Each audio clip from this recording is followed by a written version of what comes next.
What's going on, guys? I know it's been a minute since I posted a video. I've had a ton of stuff come up lately. From 4th of July, I messed up my shoulder and now I'm going to be needing surgery pretty soon, and a ton of mechanical issues in the Tacoma. So I pulled the welder out of the Tacoma.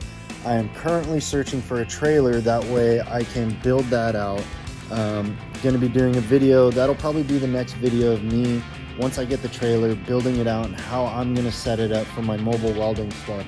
And then I'll be getting back to all my side jobs. I know it's been a couple weeks, but I just wanted to post something just to keep you guys in tune, let you know I appreciate you guys for following and all the support you guys have given the channel so far. So stay tuned and leave some comments how you want the trailer set up, or if you guys have a trailer set up, how you did it, and give me some ideas. We'll go from there. All right, guys, peace.